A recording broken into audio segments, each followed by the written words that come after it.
누가복음 4장 16절에서 21절 말씀 제가 봉독하겠습니다.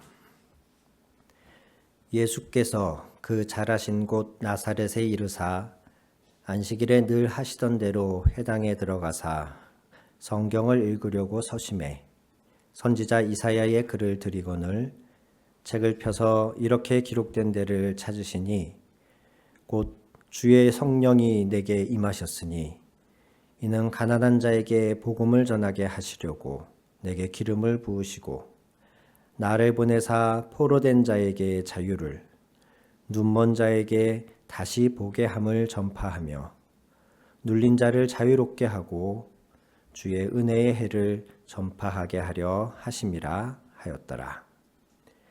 책을 덮어 그 맡은 자에게 주시고 앉으시니 회당에 있는 자들이 다 주목하여 보더라. 이에 예수께서 그들에게 말씀하시되 이 글이 오늘 너희 귀에 응하였느니라 하시니.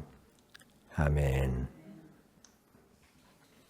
오늘의 본문은 예수님이 회당에서 펼쳐서 읽은 성경 구절을 인용하시면서 예수님 스스로를 소개하시는 내용입니다. 펼쳐서 읽은 성경 본문은 이사야서 61장 1절에서 3절 사이에 있는 말씀입니다. 이 글이 오늘 너희 귀에 응하였다 라고 하심으로써 예수님이 바로 이 이사야서가 예언하고 있는 성령이 기름 부으신 자임을 스스로 드러내고 계신 겁니다.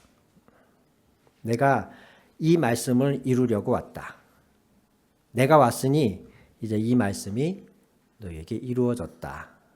이 말씀이 어떤 내용인가 봤더니 18절부터 19절 사이의 말씀을 좀 보겠습니다. 가난한 자에게 복음을 전하게 하시려고. 우리가 복음이란 단어가 신약 성경 안에서 예수 그리스도를 우리에게 주신 하나님의 그 이야기, 즉 예수 그리스도가 우리의 죄를 사하여 오셨고 그분을 믿으면 죄 사함을 받고 하나님의 자녀가 된다라고 하는 이 소식을 복음으로 요약해서 신약 성경에 많이 기록하고 있기 때문에 자칫 18절에 기록되어 있는 가난한 자에게 복음을 전한다 할 때의 그 복음을 우리가 익히 익숙한 복음으로 해석하기가 쉬운데 말씀드렸듯이 이것은 이미 이사야 61장 1절에서 3절 사이에 기록되어 내용인 것을 말씀드렸습니다. 이사야 61장 1절에는 가난한 자에게 아름다운 소식을 전하게 하려 하심이라 이렇게 기록되어 있습니다. 즉 18절에 가난한 자에게 복음을 전하게 하시려고 할 때의 복음은 우리가 아는 예수 믿고 구원받으세요라는 복음이 아니고 가난한 자들에게도 기쁜 소식을 전하게 하려고 라는 의미입니다. 아무 낙이 없고 아무 희망이 없는 가난한 자들에게 복음의 원래 뜻, 기쁜 소식, 가난한 자들에게도 기쁜 소식을 전하고 이렇게 읽으셔야 합당한 이해가 됩니다. 그리고 이어서 말씀하시기를 포로된 자에게 자유를. 포로된 자라 함은 대표적으로 전쟁에 패해서 사로잡힌 사람들을 말합니다. 무언가에 사로잡혀서 자신의 뜻대로는 움직일 수 없는 사람, 자신의 뜻대로 살 수 없는 사람들, 전쟁 포로뿐만 아니라 질병이나 죄나 어떤 사회적 한계에 갇혀서 옴짝달싹 못하는 이런 포로된 자들에게 그것으로부터의 자유를 선언하라고 오셨다라고 말씀하시는 겁니다.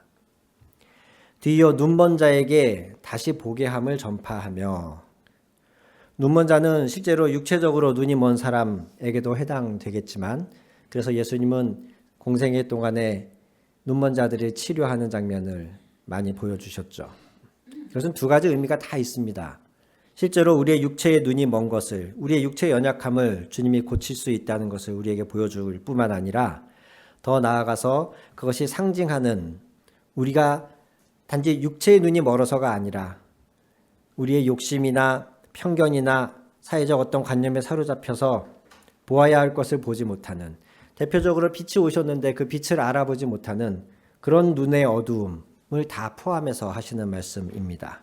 그런 눈먼 자들에게 다시 볼 수 있도록, 그들이 정말 보아야 할 것을 볼 수 있도록 내가 왔다.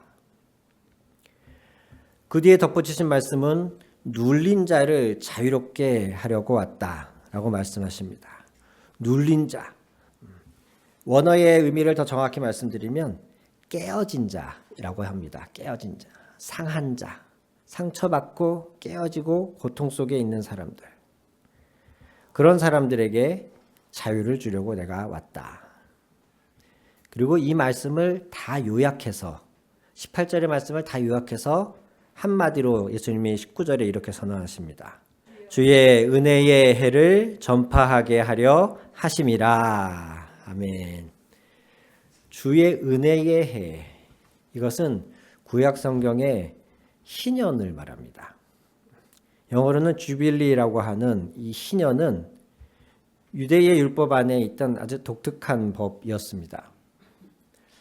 우리가 알고 있는 율법의 여러 계명들 중에 상당수는 주변에 있는 다른 고대 근동 국가 안에서도 비슷한 것들을 찾아볼 수가 있습니다. 반면에 몇 가지 아주 독특한 구절들이 있는데 그 중에 하나가 바로 이 희년이에요. 하나님은 같은 하나님의 백성이 누가 누구를 소유하거나 누가 누구를 다스리는 것을 원하지 않으셨습니다. 더불어 하나님의 백성이 돈이나 재물의 노예가 되는 것을 원하지 않으셨습니다. 그 대표적인 예로 같은 동족들 안에는 이스라엘 백성들끼리는 돈을 빌려주더라도 이자를 받지 못하게 하십니다. 더 나아가서 안식년, 즉 7년이 7번 반복된 그 다음 해, 즉 50년째 되는 해를 희년으로 선포하게 하셔서 희년에는 어떤 일이 일어나냐면 그동안 본의 아니게 힘들어서 먹고 살기 어려워서 내가 물려받은 땅을 이웃에게 팔았거나 심지어 그렇게 땅조차 팔았는데도 회생할 수가 없어서 나나 내 가족이 내 자녀가 노예로 종으로 팔려갔거나 그것으로도 안 돼서 내가 타인에게 빚을 졌거나 했을 때에 이 50년째 되는 해, 희년이 되면 모든 것을 원상복귀시키게 되어 있습니다. 그래서 이 희년이 제대로 지켜지던 시기만 해도 예를 들어 땅을 팔려고 했을 때에 땅값이 희년이 얼마나 남았느냐에 따라서 달라졌다 그래요. 땅을 사는 사람 입장에서 희년이 되면 다시 돌려줘야 되잖아요. 그때 돈을 받고 돌려주는 게 아닙니다. 어차피 희년 되면 돌려줘야 될 땅인데 내년이 희년이야. 그러면 이 땅을 굳이 비싸게 살 필요가 있겠습니까? 반면에 희년 다음 해에 내가 땅을 사게 된다면 그때는 좀 땅값을 비싸게 붙여서 사야겠죠. 누군가가 빚을 갚지 못한 끝에 종이 되었을 때에, 타인의 종이 되었을 때에도 희년이 되면 그 주인은 값없이 그를 내어보내줘야 했었습니다. 이것이 하나님이 당신의 백성들 안에서 서로가 서로를 평등하게, 동등하게 섬기기를 원하셨기 때문에 주신 법이었고요. 예수님이 18절에 구체적으로 설명한 내용들은 사실 이 희년의 그 본래의 의미를 담고 있는 본문들이에요. 이것들을 다 하나로 요약해서 예수님이 내가 무엇 때문에 이 땅에 왔는 줄 아느냐? 하나님의 은혜의 해, 곧 희년을 선포하려고 내가 왔다. 이렇게 선언하고 계신 거예요.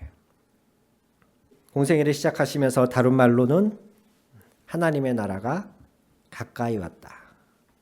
천국이 가까이 왔다. 회개하라. 이렇게 말씀하신 거죠. 하나님의 나라가 가까이 왔다. 즉 하나님의 나라가 하나님이 온전히 통치하시는 나라가 되면 우리 모두는 매년을 희년 같은 삶을 살 수 있을 거라는 말씀입니다. 그렇게 되게 하기 위해서 내가 왔다. 예수님이 이렇게 말씀하고 계십니다. 지난주에 들에서 양을 치던 목자들에게 나타났던 천사의 이야기를 함께 나누었었습니다. 그때 천사들이 목자들에게 말하기를 내가 너희에게 온 백성에게 미칠 큰 기쁨의 소식을 전한다 라고 했었죠.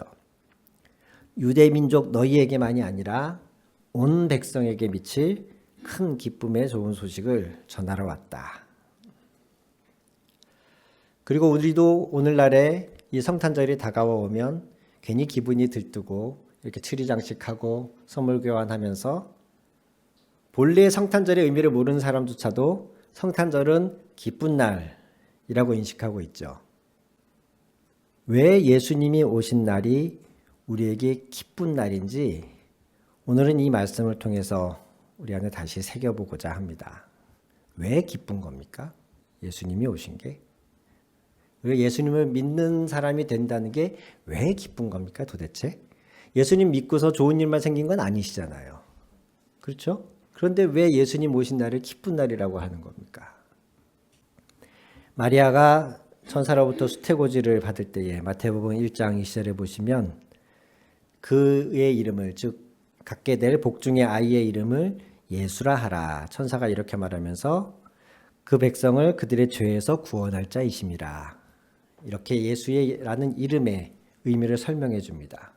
하나님의 아들이 이 땅에 오셨는데 그분은 그 백성들을 죄로부터 구원하러 오시는 하나님의 아들이다.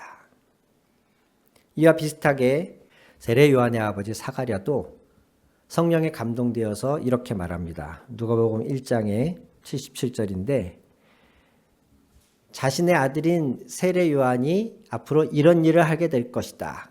세례 요한에게 이런 일을 하게 하신 하나님을 찬양한다 라고 하면서 쭉 사가랴의 찬미의 기록이 있는데 그중에 이런 구절이 있습니다. 죄 사함으로 말미암는 구원을 전하러. 구원은 구원인데 죄 사함으로 말미암는 구원을 전하러. 내 아들 세례 요한이 하나님의 택하심을 받았다. 이렇게 말하고 있죠. 예수님이 이 땅에 오신 것이 기쁜 소식인 첫 번째 이유는 우리를 죄로부터 구원하시기 위함입니다. 각 개인의 죄로부터, 여기서 각 개인의 죄를 말할 때는 과거에 지었던 몇 가지의 떠오르는 사건들을 생각하시면 안 됩니다. 우리가 후회되는 과거의 사건들 다 한두 개쯤 있지 않으세요? 그것에 대한 죄책감을 덜기 위해서 예수님이 오신 게 아닙니다. 나라는 인간이 갖고 있는 근본적인 죄성으로부터 과거에 지은 죄뿐만 아니라 앞으로도 지을 죄의 모든 가능성으로부터, 그래서 우리가 지은 그 죄의 결과 안에서 우리가 비참하게 사는 것을 예방하시고자, 건져주시고자 주님이 오신 것이에요. 그런데 이 죄에서의 구원이 어디에까지 미치느냐면 우리는 보통 여기까지만 구원으로 생각을 합니다. 조금 전 저희가 찬송할 때에 구원하심이 보좌에 앉으신 하나님께 어린 양께 있도다 이렇게 찬송했는데, 제가 떠올리는 구원은 내가 이제 죄 사함 받고 하나님 나라에 가게 됐어, 난 이제 죽어도 천국 갈 수 있는 사람이 됐어, 이런 의미로 찬송하지 않습니다. 저는 모든 사람들이 예수를 믿고 천당 가게 해주세요, 그 구원이 전 세계에 편만하게 흐르게 해주세요, 이런 의미로 저는 구원을 말하는 게 아닙니다. 제가 그렇게 말을 안 하는 게 아니고 성경이 그렇게 말합니다. 각 사람의 죄로부터 우리를 건지시는 그 구원은, 그렇게 시작된 구원은 어떤 형태의 구원으로까지 우리에게 나타나느냐, 바로 오늘 우리가 읽은 예수님의 이 자기소개입니다. 나는 너희에게 하나님의 은혜의 해 신년을 선포하러 왔다. 이것이 함께 묶여져야 진정한 구원이 됩니다. 우리 개개인이 예수 그리스도를 믿음으로써 온전한 하나님의 자녀가 되고 하나님의 자녀라는 확신, 그리고 기존에 우리가 알고 있던 믿기 전에 가지고 있던 세속적인 사상과 관념이나 자신의 개인적인 욕심, 이런 것들로부터 그 모든 것을 하나로 묶어서 성경은 죄라고 하는 거거든요. 하나님 아는 것을 대적하여 높아져 있는 모든 것이 죄입니다. 그것이 아무리 세상적으로 똑똑하고 인정받는 이론이나 학식이나 사상이라 할지라도 그 모든 것으로부터 우리를 건지셔서 구원하셔서, 그런 우리를 통해 주님이 뭘 하고 싶으시냐면 가난한 자에게 기쁜 소식이 들어가고 포로된 자, 상한 자들이 자유함을 얻고 눈먼 자들이 눈을 뜨게 되는 그 일이 일어나기까지 원하셔서 주님이 이 땅에 오신 것입니다. 성경을 조금만 앞으로 가셔서 마리아의 참가라고 제목 붙여져 있는 말씀을 한번 보실까요? 누가복음 1장 46절부터의 말씀. 마리아가 세례 요한을 임신한 엘리사벳을 찾아가서 만난 이후에 한 고백이며 성령에서 감동된 찬미이죠. 46절부터 55절까지 제가 한 절, 성도님들이 한 절 이렇게 교독하겠습니다. 마리아가 이르되 내 영혼이 주를 찬양하며 그의 여종의 비천함을 돌보셨습니다. 보라, 이제 후로는 만세에 나를 복이 있다 일컬으리로다.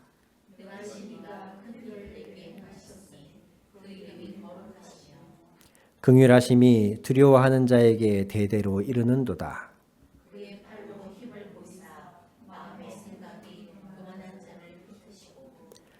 권세 있는 자를 그 위에서 내리치셨으며 비천한 자를 높이셨고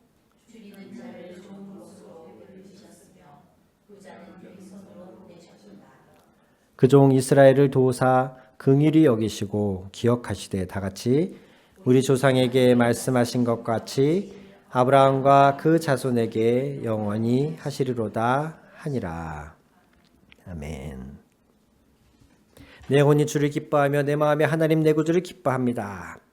이렇게 시작한 마리아의 찬가가 어떻게 이어지냐면 51절부터 보시면 마음의 생각이 교만한 자들을 흩으셨고 권세 있는 자를 그 위에서 내리치셨으며 비천한 자를 높이셨고 줄이는 자를 좋은 것으로 배불리셨으며 부자는 빈손으로 보내셨도다. 그 종 이스라엘을 도우사 긍휼히 여기시고 기억하셨다. 이렇게 하나님을 찬양합니다. 권세 있는 자들을 어떻게 하셨다고요? 내리치셨고 비천한 자들은 높이셨고 줄인 자들, 굶고 있는 자들에게는 좋은 것으로 배불리셨고 부자는 빈손으로 보내셨도다. 부자와 거지 나사로의 비유를 거기에 억지로 복음을 끼워 넣으려고 시도하는데 전혀 그 비유의 주된 목적은 예수 믿어야 천당 간다에 있지 않습니다. 예수님이 말씀하시고 싶었던 주된 초점은 부자로 사는 사람들에게 가져야 할 책임의식이었습니다. 그 사이에 거지 나사로는 예수를 잘 믿어서 천당 간 거고 이런 얘기가 들어갈 틈이 없습니다. 이 땅에서 호의호식하는 것에 대해서는 마땅한 책임이 따른다고 주님이 선언하시는 거예요. 그것이 내가 열심히 일해서 번 돈이라 할지라도 그것이 내가 부모님으로부터 물려받은 합법적인 재산이라 할지라도 하나님의 나라는 그런 것이 아니기 때문에 하나님의 나라는 누가 누군가를 지배하거나 누군가를 소유하거나 다스리는 그런 나라가 아니기 때문에 오죽하면 그 백성들에게는 50년마다 모든 것을 원점으로 돌려라. 빚도 탕감해주고 종도 해방해주고 남들로부터 사들였던 땅조차 정당하게 내가 돈 주고 사들였던 땅조차도 원래 주인에게 돌려줘라. 이것이 하나님 나라의 정신이거든요. 예수님은 그 일을 하러 오신 겁니다. 그 일이 일어나야 구원이 완성되어 가고 있는 겁니다. 사회에서 뭔가 부도덕하고 합법적이지 않은 일을 한 사람들이 그걸로 축제하고 호의호식하고 사리세곡을 채우는 사람들이 주일날 교회 와서 주여 하고 눈물 한 번 흘리고 목돈으로 헌금하고 그리고 자기 죄책감 던 다음에 사회로 돌아가서 또 똑같은 짓을 반복하게 만드는 이런 우를 범할 수 있다는 겁니다. 구원이 뭔지, 예수님이 이 땅에 오신 목적이 진정한 목적이 뭔지를 우리가 놓치게 되면 그래서 나의 죄책감을 나의 과거에 후회되는 어떤 일들에 대한 죄책감을 덜어주기 위해서 예수님이 오신 것 정도로 착각을 하면 악한 사람이 교회에 와서 회개한 다음에 힘을 얻어서 나가서 더 악한 일을 한다는 겁니다. 죄책감이라도 계속 쌓여야 다음에 나쁜 짓을 안 할 텐데 그 죄책감을 교회에서 다 털어버리고는 밖에 나가서 똑같은 짓을 또 계속하는 거예요. 이것은 예수님이 우리에게 주시는 구원이 아니에요. 예수님은 그러려고 오신 게 아니에요. 가난한 자에게 기쁜 소식을 주러 오셨다니까요. 포로된 자를 자유케 하는 것이 예수님이 원하시는 거라니까요. 예수님을 복중에 임신한 마리아가 말하기를 그는 권세 있는 자를 내리치시는 분이고 비천한 자를 높이는 분이라고 말씀하지 않습니까? 그래서 한때 누가복음 1장의 마리아의 창가는 독재국가 같은 곳에서 또는 과거 제국주의가 식민지를 넓혀가던 그 시절에는 잘 읽지 못하게 했던 본문이라고 해요.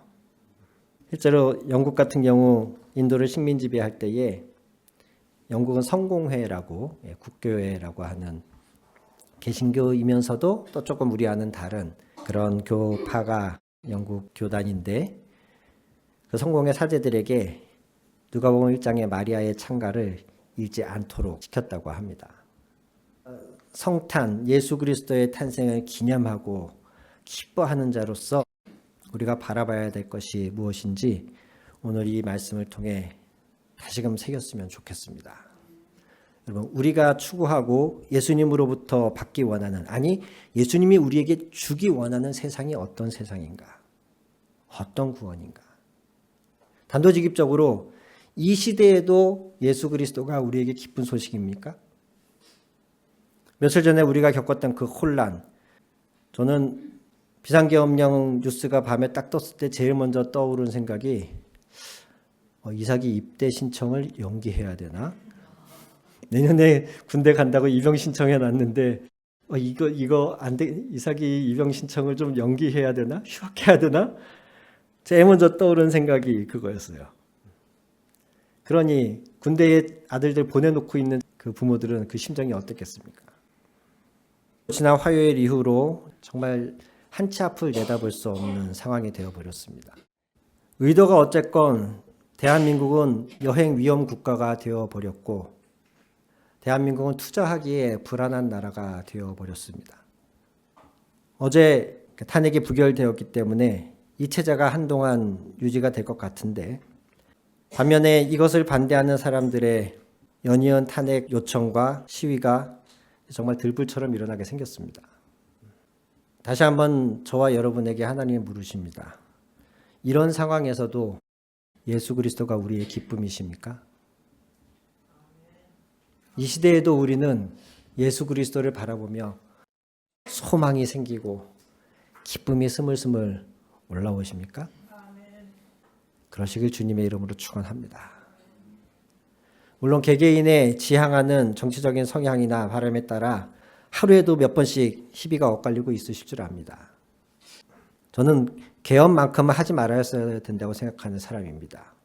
진보냐 보수냐를 떠나서 고인물은 썩는 법이고 절대 권력은 절대 부패한다는 것이 인류 역사에서 무수히 검증되어 있지 맞지 않습니까? 싸워도 의회에서 싸우도 정책으로 싸워야죠. 계엄령만큼은 하지 말았어야 됩니다. 제가 보수냐 진보냐를 떠나서 이건 국민에게 총뿌리를 들이대는 것 아니겠습니까? 칼 들고 남의 집에 찾아와서 죽이겠다고 난리치다가 경찰한테 붙잡힌 뒤에는 난 그냥 위협만 하려고 한 거예요. 이게 말이 되는 소리입니까? 계엄령만큼은 하지 말았어야 됩니다. 만약에 계엄령이 내려졌으면 저도 집회에 나갔을 겁니다. 개인적으로. 그러면 저도 잡혀갔고 저도 종북이 되는 거고 저도 국가 전복 세력이 되는 겁니까? 가만히 있을 사람들을 상황을 지켜보면서 기도하고 자기의 각자의 삶에 충실하려던 사람들을 다 들쑤셔 놓은 겁니다. 지금. 이걸 어떻게 책임지고 어떻게 풀어나갈지 정말 저와 여러분 온 국민이 깨어서 바라보고 기도해야 한다고 믿습니다. 이 와중에도 저희 개인적인 호불호가 아니라 저희 개인적인 신념이 아니라 말씀에 근거하여 선포하건대 지금 당장 이 눈앞에 우리나라의 정치적 상황이 어떻게 변할지 알 수 없지만 그 각자가 바라는 것을 위해서 무언가 기도도 하고 계시고 노력하고 계시겠지만 그럼에도 불구하고 우리가 지향하고 이루어지기를 기도해야 될 것은 하나님의 나라입니다. 지금 당장 내 뜻대로 되지 않는다고 해서 너무 낙심하지 마시고 분노하지 마시고 좀 지켜보세요. 우리나라가 군사정권 이후에 최초의 직선제 대통령 선거가 있을 때에 모두가 민주화의 염원을 갖고 투표에 임했지만 당선된 사람이 노태우 전 대통령입니다. 김영삼, 김대중 이 두 분이 단일화를 이루지 못하는 바람에 김영삼, 김대중 두 사람의 투표율을 합하면 노태우 씨보다 많았어요. 그런데 그걸 못하는 바람에 이 두 사람이 여전히 군사 독재 정권의 하수인이었던 분이 최초의 직선제 선거에서 대통령으로 당선이 됐습니다. 얼마나 큰 비극이었겠습니까? 그 당시에 민주화를 원하던 분들에게는. 그런데 묻습니다. 그래서 우리나라가 망했습니까? 노태우 씨가 대통령이 돼서 어려움은 있었고 흔들림은 있었지만 우리나라가 망했습니까? 그 뒤에 김영삼 씨가 노태우 씨와의 3당 야합이라고도 하죠. 분명히 야권이었고 민주화 세력으로 분류되던 분이 노태우 정권과 합당하면서 노태우 대통령 이후에 대통령으로 당선됩니다. 그를 마음에 들지 않아 하는 많은 사람들이 있었습니다만 그래서 우리나라가 망했습니까? 우리나라가 퇴보했습니까? 이렇게 민주화에 대한 열망이 계속 쌓여가고 해소되지 못하고 있다가 드디어 김영삼 씨 이후에 김대중 노무현 대통령으로 10년 동안 진보 세력이 우리나라 정권을 차지했었습니다. 보수 지향적인 분들이 봤을 때는 큰일 났겠죠. 그런데 말씀드립니다. 그래서 우리나라 망했습니까? 진보 세력이 한 10년 정권을 차지하고 나니까 그에 대한 반등이 당연히 있겠죠. 반발이 있겠죠. 그들이 잘하기만 한 것이 아니라 잘못한 것도 분명히 있었으니까 그 잘못한 것에 대해서 반발이 커지면서 그 뒤에는 이명박 전 대통령, 박근혜 전 대통령 또 해서 보수가 10년 동안 대통령 정권을 차지했습니다. 그래서 우리나라가 망했습니까? 그 뒤에 다시 문재인 전 대통령으로 진보가 정권을 차지하더니 또 이번에 윤석열 대통령으로 보수가 정권을 차지한 겁니다.